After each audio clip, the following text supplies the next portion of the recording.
Welcome to Embargoed, intelligent talk about sanctions, export controls, and all things international trade for trade nerds and normal human beings alike. I'm your host, Tim O'Toole, and with me today, and I'm very happy to have him here today, is Erich Ferrari of Ferrari Associates. Welcome, Erich. Hey, Tim. Thanks for having me. So I'm very excited to have you, and the part of the reason I'm excited to have you is we're going to talk about delisting today, and there really is not anybody in Washington or anybody in the world really that I would rather talk with delisting about than Erich. Erich is really, I would say, the foremost delisting expert in the world, and we'll talk over the course of the podcast about exactly what that means. So, Erich, welcome. And why don't you talk a little bit about just the listing process, how you get on a list and kind of what, where your role comes in and kind of what your practice does in connection with listing. Sure. Yeah, absolutely. And thanks for the opportunity to do that. I started working on delisting cases right out of law school. So it was some of the first legal work I've done. And the reason why that's relevant to your question is because I've really seen things morph over the years. Things always change from administration to administration. But when you've been doing it through Bush to Obama to Trump and to now Biden, you can really kind of track the trends and what's changed there. So let's talk a little bit about how you get on the list. You can be put on the sanctions list if the Office of Foreign Assets Control at the Department of Treasury or the State Department, under certain authorities, has developed a reasonable cause to believe that you have engaged in some conduct or meet some status which matches with the designation criteria contained in a particular executive order or in certain limited scenarios in a certain statute. Now, these agencies that would sanction you, they can obtain information from any source. It could come from public reporting. It could come from domestic law enforcement intelligence investigations, foreign law enforcement and intelligence investigations, people walking into an embassy and giving information. So there's a whole broad range of information that they can rely on. Let me just stop you there. So basically, I just want to kind of loop back around for the people who are not, as conversant in this stuff. So first off, when you're talking about the lists, we're talking about the OFAC SDN lists, and there's multiple of those lists. I think usually they're referred to as one, but we're talking about getting on the list through targeting. And you're talking about kind of them putting you on there. I assume part of this, what you're going to talk about, is kind of the process or lack of process for going on the list. Yeah, that's right. We're talking about the Consolidated Specially Designated Nationals and Blocked Persons list that's administered by the United States Department of the Treasury's Office of Foreign Assets Control. There are kind of components of the list or divisions within the list.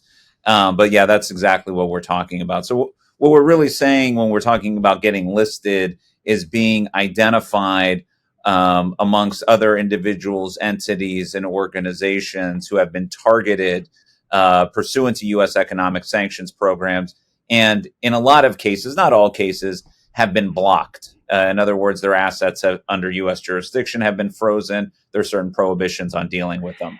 And just to stop you there, so the frozen meaning it's still their money, it's still their assets, but they can't do anything with them, and they're entitled to interest on those assets. They continue to accumulate. So as a property matter, and I think this is part of the design, nothing has been taken by the U.S. government and nothing has been taken by the blocking. It's just kind of frozen in place while you earn interest, right? Yeah, that's exactly right. And it could be anything. It could be funds in an account. It could be a piece of real property. It could be a contract. So the blocking is on any property or interest in property that falls under U.S. jurisdiction. Yep. And so essentially you've gotten to the point where something is blocked, and just talk a little bit about kind of how you find out that your property has been blocked, if your property has been blocked.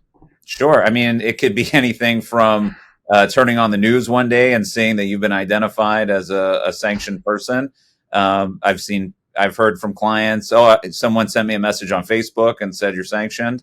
So it's not as if they send you a formal letter. You usually find out through open source. And it's funny, I've had clients who have been on the list for a week or so and have had family members who called and say, how's this impacting you? And they said, what are you talking about? And, oh, well, Right. you're on the sanctions list. So, Right. And talk a little bit about kind of the reasons that they give you for putting on the sanctions list, if any, because they don't send you a letter. right. Do they give you any reasons? No, the reasons are pretty much only stated in the press release announcing the designation. And they could, in some cases, they can be extensive. They might have a lot of open source information that allows them to put additional information into the press release. But a lot of times it's, well, this person provides supportive services to senior Russian officials and has close relationships with them. And, it'll be one sentence or a couple sentences. So it really And varies. then, and can you find out more? Can you go to OFAC and say, well, I'd like a little more information about why I was listed so I can respond to it? You can find out more. There's two ways. You can make a request directly to the Office of Global Targeting. There is no, that I'm aware of, any regulatory framework under which that request is made. But traditionally, as a matter of practice, the Office of Global Targeting at OFAC will, in response to a request for the administrative record, these are the reasons and evidence they relied on, will send you an unclassified copy of the administrative record. And or you can also request it pursuant to the Freedom of Information Act, and you can seek it that way. In either way, though, you're not going to get it tomorrow. You're going to get it, a year, 18 months, sometimes 2 years from now. And what you get, do you often get kind of the full record, or do you get, I'll ask a leading question. Do you get kind of a 50-page record or a 100-page record, 99% of which is redacted? Yeah, that's exactly right. And you don't get much in there outside of what's already contained in the press release. It really depends on the program. So it's actually interesting when you look at some of like the global Magnitsky designations, or you look at like the DRC designations, there's a lot more public reporting on the particular targets. So you might have NGO reports, media reporting, and things like that in there. But traditionally, we don't get a whole lot information. So you might have a 500-page record, and there only 50 or 40 or 50 pages of substantive information. So somebody comes to you and they've been put on the list, and you don't have much information about why they're on there. Talk a little bit about kind of the first client meeting and kind of how that goes and what you tell them about kind of how are we going to get off the list. Right. First, the thing I tell them is that this is very hard. Okay. The delisting process is simple, but not easy. That's my standard line, because it is simple, but it's not easy. And it's going to take a long time. I know that other people have said, it only takes a couple months, or, if you have the right contacts, it can move very quickly. Look, there's always outliers. But traditionally, if you're going into this process, it's going to be difficult. It's going to take time. And when I say time, I'm talking 2 years plus. And there's a lot of traps in the process. And I think what people miss in this process is they think, you said I did something bad, so now I need to let you know I'm good. And that's not the process at all. Keep in mind what OFAC's standard is: reasonable cause to believe. It's not about whether you actually did the thing or meet the status. It's about whether they have any reason to believe that you could. They have a concern about you. And so what I tell clients is, look, we can jump into the facts and you can give me all your defenses and all the reasons why this is terrible and OFAC's wrong. None of that at the end of the day really matters. What really matters at the end of the day is how we can, one, identify what their sourcing of information is and attack the credibility of that sourcing. And that's an important point I want to come back to later. But two, what are we going to propose to address their concerns and assuage those concerns? And really, to understand that third point, you need to understand the delisting regulation. So what the delisting regulation says is that there are essentially 3 pathways to remove a designation, which is, one, you can show there was an insufficient basis for the designation. Either there's a factual or legal mistake. Which is hard since they haven't given you the basis for the designation. Right, correct. Yeah, and you don't know what their sources are or even what those sources have said. 2, you can assert a change in circumstances to those circumstances which gave rise to the designation. I think that's an important point to keep in mind. Yep. Or 3, you can make a proposal of remedial measures, which, if adopted, would negate the basis of the designation. And so what I tell clients all the time is to sit back and take yourself out of this out of this moment and the emotions of this moment, and think about how often does the U.S. government admit that it got something wrong, right? So like this idea that you're going to go in and say, hey, National Security Enforcement Agency, right? Because that's what OFAC is. It's a law enforcement agency that operates in this national security context. You made this big mistake that has said all these terrible things about me. I'm a terrorist, or I'm a corrupt actor, or I'm, an arms dealer, whatever it is. You made a mistake. I'm actually a great person, and you need to go back and take that decision back. It's a hard road to hoe, especially if you can't find out what their sources of information were. Exactly. And so what I tell clients from the beginning is like, look, here's the deal. We can go take the uphill battle, and I'll walk that uphill battle with you, and we'll do our best. But if you really want to get this done, what you need to do is you need to assess what could have led them to believe this, and two, come up with a proposal to address those allegations. And I'm not asking the client to admit to anything or to concede to anything. What I'm asking the client to do is identify what measures you can take to make them feel comfortable that you're not doing this thing now and you won't do it in the future. Yep. Yep. And so it kind of blends in. I mean, a little part of maybe all of your information wasn't right, and whether it was right or not, here's the situation on the ground now, because that way it gives them an out, right? I mean, you're giving OFAC or the government an out to say, look, we still think we were right, but we agree that this is the situation on the ground now, and if that had been the situation on the ground before, we wouldn't have designated you, so, you'll be off with some terms, most likely. And I assume that's probably where you're going next with respect to remedial measures.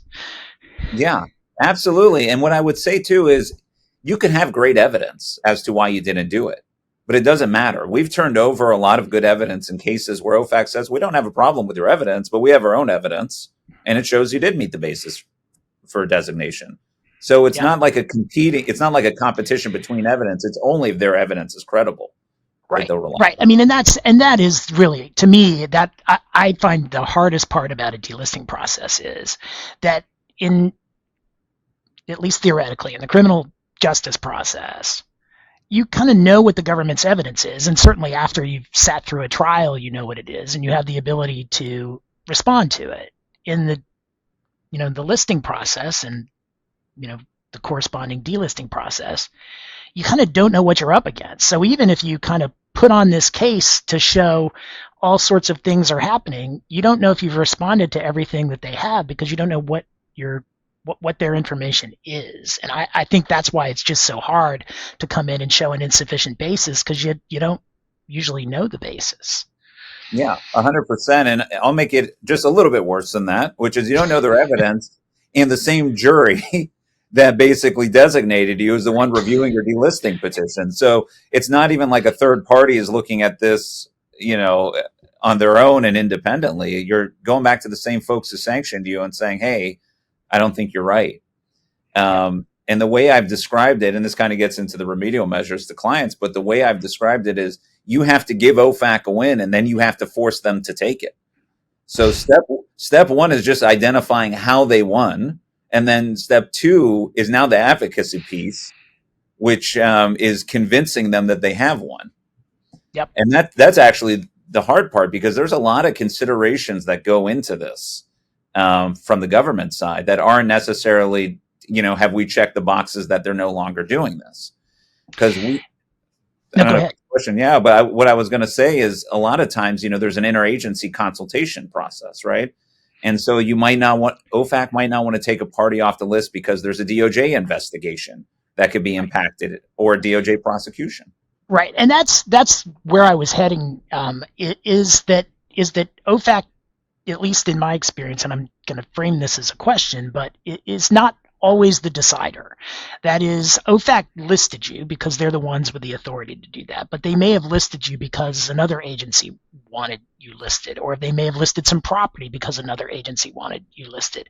And so even if you convince OFAC that there's no there, if there's another agency involved, you're going to actually have to try and figure out what that agency is and convince that agency either directly or indirectly through OFAC what what it is that whatever it is that caused the listing is either, was didn't exist in the first place or has gone away. I mean, and is that a dialogue that you have a lot? I mean, when you're dealing with OFAC, are you often dealing directly or indirectly with some of the other agencies that might be involved? Yeah, so this is probably going to get me canceled after this podcast, but I'll dive into this a little bit. It really depends, but look, you're exactly right. There's other agencies involved, and OFAC gets too much blame for flaws in the process because a lot of times it isn't. They're just going with what the interagency is objecting to, and that's how they're responding. But I'll give you two different scenarios because, in one hand, if you have a parallel DOJ investigation or prosecution that is somehow influencing or tied to the designation, that's actually more resolvable because you can go to the prosecutors or the agents and say, listen, let's resolve this investigation or this prosecution. And that while that won't inherently lead to the removal of the designation, it's certainly a material consideration of OFAC to whether or not a designation should be removed. On the other hand, when you have the State Department coming in and providing foreign policy guidance that might be influencing the decision, they won't talk to you. I know because I've Right. tried. And Right. this is the part where I get canceled. But, we've reached out to the State Department and said, listen, we know that you guys will provide foreign policy guidance with respect to our delisting petition before OFAC. So can you please provide us that guidance so we know what your expectations are for our client to conform their behavior to those expectations? And they'll just respond, you need to talk to OFAC about it. And then you'll ask OFAC and they just won't either answer you or they'll say, we're not, you're not entitled to that. But you can't really get the guidance you need to do the thing they want you to do, which is change the behavior of the sanctions target, which is very Right. I frustrating. mean, this gets back to, I think, a lot of people's big frustration with this whole listing process is that you're listed. They're not really telling you the reasons. You come in and you say, well, I want to figure out whether there's a sufficient basis, so I can either allege that there's an insufficient basis or I can acknowledge that there's a sufficient basis and move on to whether or not the circumstances have changed or whether there's remedial measures. And you kind of don't know what your goal is, or you don't know what the basis is. You really, it's a moving target, or at least a target that you never get access to, which doesn't seem to fit the notion of, at least traditional notions of due process. Can you talk a little bit about how the courts have looked at kind of these sorts of due process issues? Because you'd think that in the United States, they don't do things to you until without notice and an opportunity to be heard and to see what the evidence is against you and respond to it. Talk a little bit about how courts have kind of come into this process. I'm definitely going to do that, but I got to go back to your target point. And Okay, please. because I would actually argue there is no target Right. because there have been plenty of conversations I've had with OFAC about what is your objective here? What do you want from this person? And they say, I don't know. What are you proposing? Right. And so you can ask them. And there's a great example. Let me just give you this example, and then we'll go to the due process stuff in the courts. But the DRC program, Democratic Republic of Congo program, has been in place for 18 years. 74 people have been designated under that program. One person has been removed because he died. So the basis, and it's not for want of trying. I know because I've represented 13 of those Wow. those 74. Well, and that does get back, and we will move to the due process in courts in a second, but it gets back to kind of the basis and what is the purpose of sanctions. And I think, at least from a theoretical legal standpoint,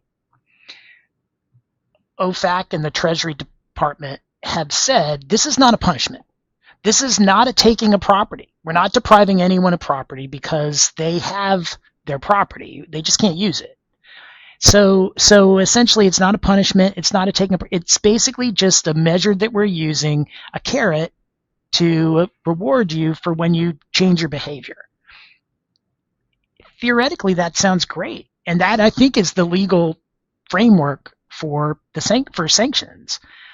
But how can you change your behavior if you don't know how they want you to behave? I mean, I think that's really the challenge for sanctions policy generally, is why won't they tell you what you're supposed to do if the whole point is to get you to change your behavior? Because they don't know themselves. They don't have a policy with respect to each target. They a lot of times don't have a delisting policy with respect to each program. They don't know. They'll Right. put you And on a I list.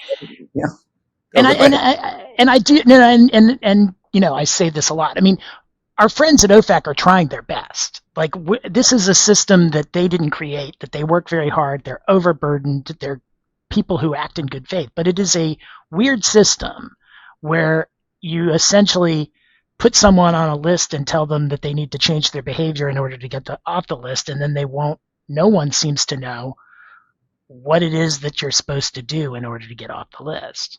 No, 100%. Yeah, none of this is meant as a shot to OFAC because actually I think Right. OFAC does try really hard to get it right. Yeah. And it's funny because people ask me, they're like, "Well, what are they like over there?" And I'm like, "It's a bunch of very smart, nice people, but the institution and the apparatus for delisting is just inherently flawed." Right. Right. And it's not any one agency or one person's fault. It's not. It's just the Yeah. way it works. From my perspective, doesn't work. Well, and that was kind of when I was heading off to this question about due process in the Right. courts. For the most part, I mean, our system of government is based on a separation of powers. Like one party does X, and then there's another party within the government that can check them and do Y. And so usually when the executive branch acts, the courts review their actions, and so it kind of constrains them to act within particular, you know, the courts don't like to micromanage, but the courts kind of give them some guide rails and say, as long as you're within the guide rails. Has that been your experience with judicial review of OFAC? And if not, kind of talk about a little bit how, or if so, talk a little bit about how that um, makes it hard for any agency to have accountability. Yeah, not in the targeting context. So the courts have checked OFAC a couple times in the enforcement context. We Right. look at the The was it the Exxon Exxon case. case and Epsilon Electronics. There was some pushback from the circuit, at least to some of the apparent violations that were um, imposed in that case. But in the targeting context, not only no guardrails, no speed limit. If you want my opinion, I mean, there's Right. been a few opinion, and I don't want to come off as the bitter and jealous delisting lawyer here, but um, there's a No, couple. no, but I think from the just looking at it from the outside, and I mean I do a bit of this stuff as well, and I've litigated in all sorts of different other contexts, and I do see this kind of as one where the courts seem to have the most hands-off attitude. You start with these wildly broad categories for designation, right? Operating in a sector of an economy in a country. I mean, like thousands and sometimes hundreds of thousands of companies and individuals would meet that standard. And then OFAC basically just picks out whichever ones they want and won't tell you why it is that they picked from one from another, which outside of this context, I think U.S. courts would say that's very dangerous because that's just so much discretion and it seems unreviewable. But in the OFAC standpoint, I mean, many of the cases that I've seen say, well, you're within that category, and OFAC was operating within that category. What's the problem? And I think part of it is, at least looking from the outside, is this kind of view from the courts that OFAC is making national security determinations and making determinations that are not like most other agencies are making. And that's true to a point, but the sort of discretion that OFAC has, in my view, I don't know of any real analog in the US government, whereas you've got an executive branch agency that makes determinations based on essentially no standards, and then there's no judicial review of those determinations that they make. Yeah, no, I think that's absolutely right. And what the courts have said is that in this intersection of national security, foreign policy, and administrative law, not only does OFAC have to be afforded deference, as all executive agencies are under this APA standard of review, they have to be provided extreme deference. So essentially, here's what you got, Tim. Let's put it all together. Yep. Okay. You've got a reasonable cause to believe standard. The courts have said there's no requirement for OFAC to verify or corroborate the information in their possession. They can rely on any evidence that comes into their possession. The courts will not substitute their judgment of the evidence for that of the agency. The courts are only looking at whether there's an arbitrary and capricious agency action here, which means that the agency didn't provide a reasonable explanation about how its evidence rationally connects to their legal authority. And the courts are doing that assessment under a standard of extreme deference. Yeah. So if anyone ever wants to fault me for losing a case, please keep in mind what I'm dealing with here. It's like you have a competition, and we'll just analogize it to football. Yeah. OFAC generally starts on the 6-inch line, and right. If they score, it's on you. Yeah. And you got to go 99 yards and 2.5 feet in order to march down the field. It's right. Not a fair fight. Or if you want to talk about football, as most of our friends around the world would know football, you start down 10-0 and you're told, here's, go play a fair match and see if you can come back. Right. And they've got Messi, Ronaldo, and, all the greats on that side. And, we got the junior varsity team. So, exactly. Not that I'm the junior varsity team. I'm saying those you're the A team, but you're not, it's not a fair fight.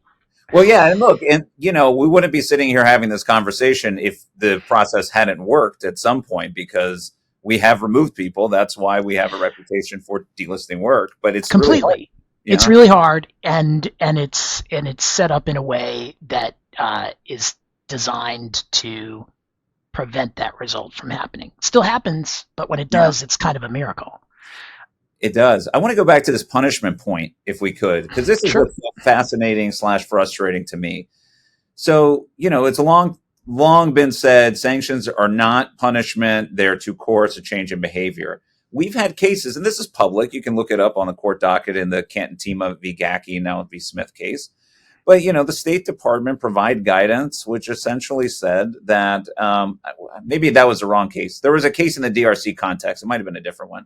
Anyways, the point is, in the State Department case, they didn't want to remove the party because they said that a removal now, regardless of any role he continues to have in the government or doesn't have, would show that sanctions are short-lived. And such, we don't want to remove them now because then we'll lose the deterrence effect if we take it off. That sounds like punishment to me, right? Like you changed the behavior, or at least there's some acknowledgement that you might have changed the behavior, but it doesn't matter because you haven't been on the list long enough. That's right. We're making an example out of you. Right. We're making, and OFAC's fallback on that is, well, look, the State Department can say whatever it wants. It's just consulting us. We made the decision on other grounds, but I mean, it's in their consideration when they're making the decision. So it sounds punitive. Yeah, I mean, a lot of things that happen in this context sound relatively punitive. I mean, if you really are trying to change behavior, you really would be much more upfront, even if it's sanitized. I understand the national security implications. I understand that targeting is making decisions based on things that are correctly classified information. But you could still, at a high level, tell people why it is that they are on the list and what they could do to change the behavior if your goal is essentially to change behavior. And when you refuse to do that, it creates the appearance that you don't care about change behavior, that you're just doing this, and whatever the consequences, that's just going to be somebody else's problem, and you don't really care about changing them, even if the behavior changes. And that's such an important point, and I've reiterated this to OFAC many times. With the first 18 months to 2 years that someone's on the list, it's been my experience that they're willing to do whatever it takes to come off the list. They will bend over backwards for the U.S. government, but after a few years, when they figure out how to live under sanctions, it becomes less important from them. So if you're really trying to achieve something through the designation, the more transparency we can have as to what do you actually need to see from this person, that's a win for the U.S. government. It really is. And, one of the things that I've also heard is that OFAC takes delisting really seriously, which is good to hear, but for a different reason than I had thought, which is they take it really seriously because if they get it wrong, the consequences could be so dire. And I just think that's kind of a little bit divorced from what we see in our practical experience, because it's not like someone comes off the list and the next day they open up a bank account and take a $100 million line of credit from HSBC or something like that. Like, they have a really hard time even after they're delisted. On one of the cases where I've gotten somebody off the list, we spent 3 years trying to get money out of a bank account that everybody agreed. I mean, OFAC agreed that should be released, and it took 3 years to actually get the money back. And so it's not like when they snap their fingers that all of the consequences of the listing go away and people can go back to their whatever they were doing beforehand. I mean, but even more so, there's a lot of listings, I think, and I'm sure it's not the majority and maybe even not a high percentage, but there's enough that I've definitely seen this pattern where people are, they're not ultra wealthy, and in fact they are what most people would view as middle class, maybe upper middle class. The effect of the listing on those folks is usually just extremely detrimental because, with the ultra wealthy, banks will usually figure out a way if there's no connection to the U.S. and they can safely navigate U.S. sanctions. With people who have fewer resources, it's so much easier to just essentially, de-risk with respect to those people, and they essentially go off grid, and they don't have the resources to really go and do anything, certainly in economies that are US facing. So if you live in Europe, for example, and you get put on the list and you were making $100,000 a year before the list, or whatever the equivalent is in euros, and you get put on the list, it is an economic death sentence to those folks, and a lot of them, even if they wanted to, couldn't go back to the same behavior because they're just kind of out of whatever that role was. And no matter how hard you can prove that this person has changed behavior and is no threat to the U.S., the process is so slow and the process is so careful that those people really never have a chance because they just kind of fall out, and those are the cases that I think to me are the hardest because they just don't have the resources to fight. They don't have the resources to convince OFAC that there's changed behavior. They never were all that dangerous to begin with, and now that they're kind of out of whatever industry they were usually in beforehand, they're no threat to the United States, and yet they stay on the list for years and years and may never get off. Yeah, no, 100% right. And even if they do get off back to that point, it might not be the end of the story for them and the Right. consequences. Right. No, if once they get off, they still, getting back into their bank accounts, convincing an employer that they're, they with a U.S. nexus that they can now hire them. All of that stuff becomes essentially, if not impossible, pretty impractical. Yeah. No, absolutely. Go ahead. No, I was just going to say, that's one of the difficulties that we have here, and that's why our work actually starts in some cases even before a listing. If we get a sense, someone might be designated, but then the listing, and then we have a whole bunch of follow-up work after the listing for all those reasons. Yeah, and that was actually partly what I wanted to get at, but there is an entire investigative angle to this because especially if part of your job is to convince OFAC that there's not a sufficient basis. Investigating these cases becomes critical. Can you talk a little bit about kind of some of the difficulties investigating these cases, and then kind of some of the ways that you've overcome those difficulties? Sure. So, one thing we talked about already was the sourcing, right? So you don't know what you actually need to investigate. The second is a lot of these targets are in foreign countries.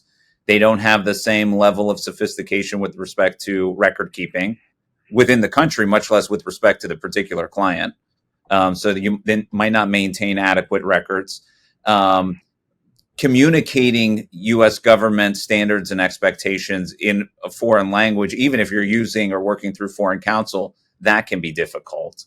Time zones, making sure people are all coordinated and you're getting the most out of your conversations. There's a whole another level of just practical difficulty with respect to investigating these cases before you even get into the meat and the substance of the investigation, and try to discern where the stuff has come from. And so what we do here is we kind of try to reverse engineer OFAC's designation. And we first start with what's in open source, right? Okay, what has been said? Who posted something on Twitter? Who said something in an NGO report? And we try to figure out where are the sources of information coming from. And then a lot of times our first move is to reach out to those journalists or those people at think tank and say, like, where are you getting this stuff? right? Why do you believe this about our client? And, is there any way we can talk to you to see if we can develop information that would address the allegations that you yourself have raised?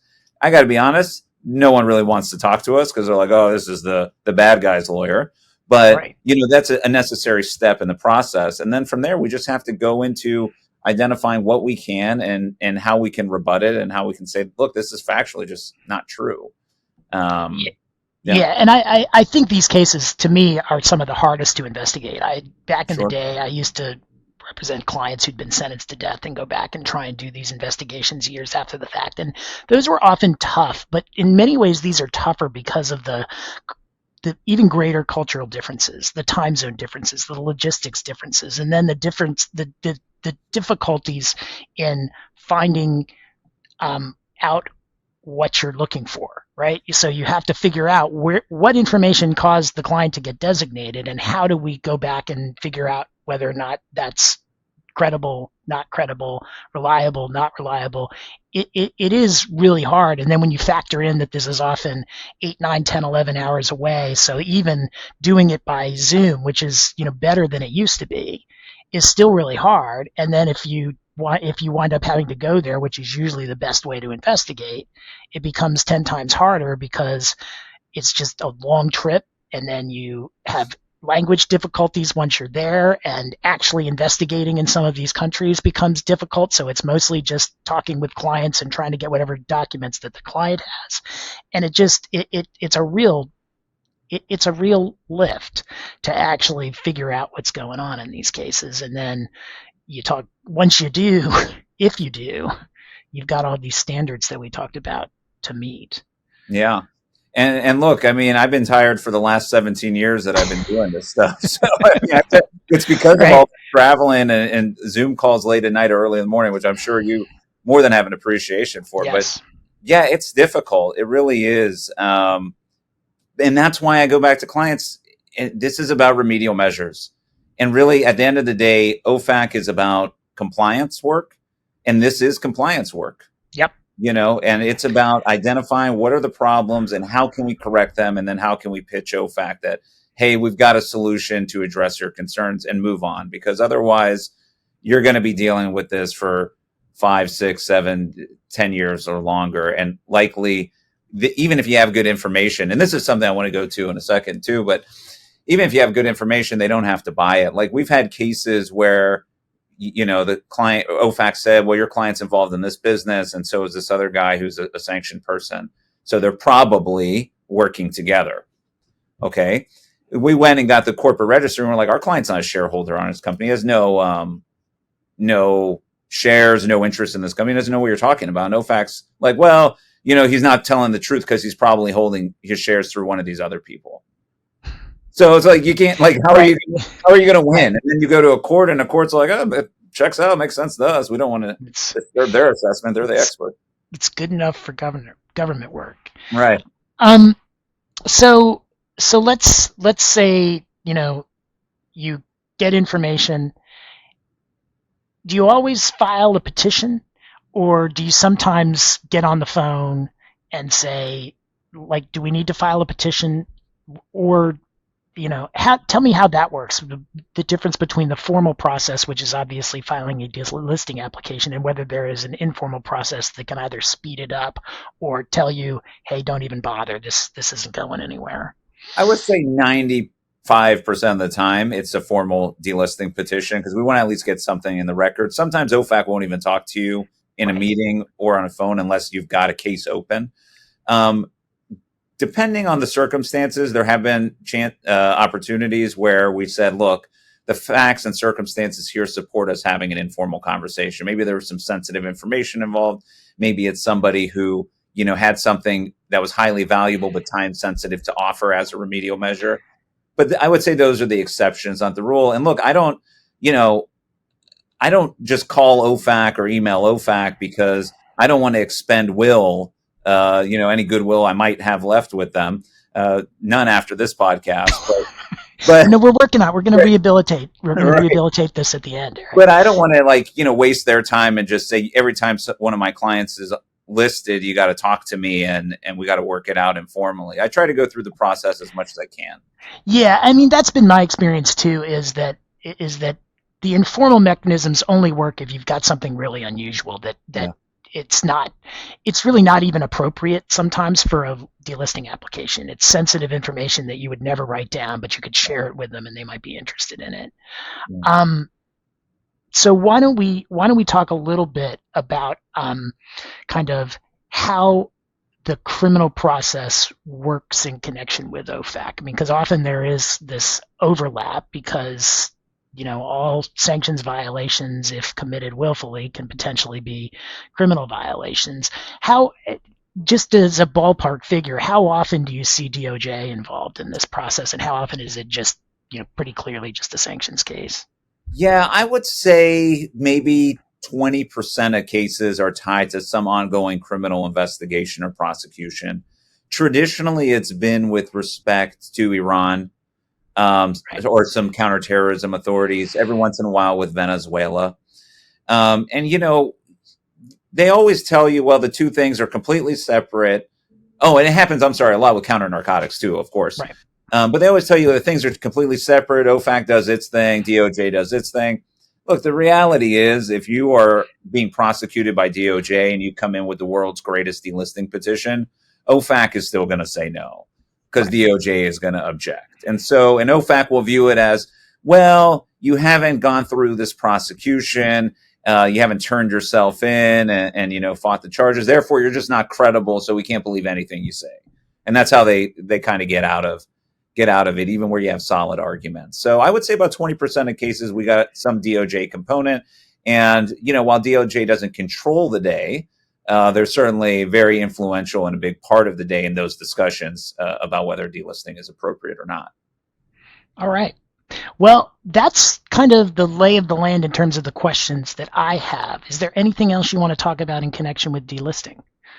I actually want to talk about, just real quickly, about the potential for not getting listed at all. Because this is something that's very interesting. It's something that we've done over the years. From what I understand, we are one of the first firms to try it, and successfully. We've tried it successfully. But, parties in 2024, parties who are going to get sanctioned can kind of divine and read the tea leaves and see, all right, I'm going to get sanctioned. This NGO is writing about me. Bloomberg is writing about something's going on. I'm hearing stuff from people who were at the embassy or whatever. It happens all the time. And it's not a formal process. There's no regulatory framework to do this. But what we know is under the Administrative Procedure Act, that if an agency is going to undertake an action, it has to account for all information in its possession, including information that's exculpatory. And so what we have seen clients successfully do, and in some cases unsuccessfully do, is go to OFAC before anything happens in terms of a designation and say, listen, I know you guys can't tell me if I'm being investigated for sanctions or not, but I know this stuff is being reported about me. And if you were to rely upon this information, that could potentially be considered sanctionable. And here's why this reporting is wrong, or why the circumstances are outdated, or, hey, maybe there's some truth to this, but here's how I'm ready to remediate my conduct and work with you. And OFAC will have to take that information and they will have to consider it. And if they're going to discount that information, they will have to provide their explanation for doing so in the administrative record. It makes it much more difficult for them to sanction you, and it can be a pathway to prevent from getting on the list and ever having to call me in the first place. No, I think that's great advice. And I will say, I mean, it kind of relates a little bit to the one area that I think is worth drilling down on a little. I mean, I've had clients who were the subject of, after there is a delisting application or in connection with a licensing application, OFAC often comes back with questions of its own. And I've had clients who were the subject of those questions. And once we found out that we were the subject of those questions, we did exactly what you're talking about. And so those questions are pretty common, but they also can be quite helpful in letting you know kind of what OFAC is thinking when you hear this information. And we've heard about the questions and gone in to say, hey, we heard you wanted to, know some information about us. We're here. We're happy to help. tell Right. us what you'd like to know because we don't think we did anything wrong. And so I think it's great advice to get out in front of these things in the right cases. And for me, those are the cases where I think often reaching out without any sort of filing has been at least successful in the sense that it's gotten attention and even invited a filing. So, but it's allowed you to preview it and also try and get ahead of this issue before the listing happens. So you don't have to place that call to Eric saying, hey, my friend just told me on Facebook I'm on the list, and what do I do to get off? Yeah, no, exactly. And it goes back to that key point. This is all about compliance. And so just as if it was a compliance exercise and you were identifying where your exposure was and remediating and communicating that remediation, it's the same deal. It's just OFAC has labeled these people as, engaged in activity, which they consider to be malign. Let's leave it at that. Yep. Excellent. Well, thank you for coming on. It was great talking to you about delisting. Always good to talk to you. Yeah, great talking to you. Thanks for having me on. This was fun. All right. Yeah, no, it's great. Thanks for listening, everybody, and stay sanctions free.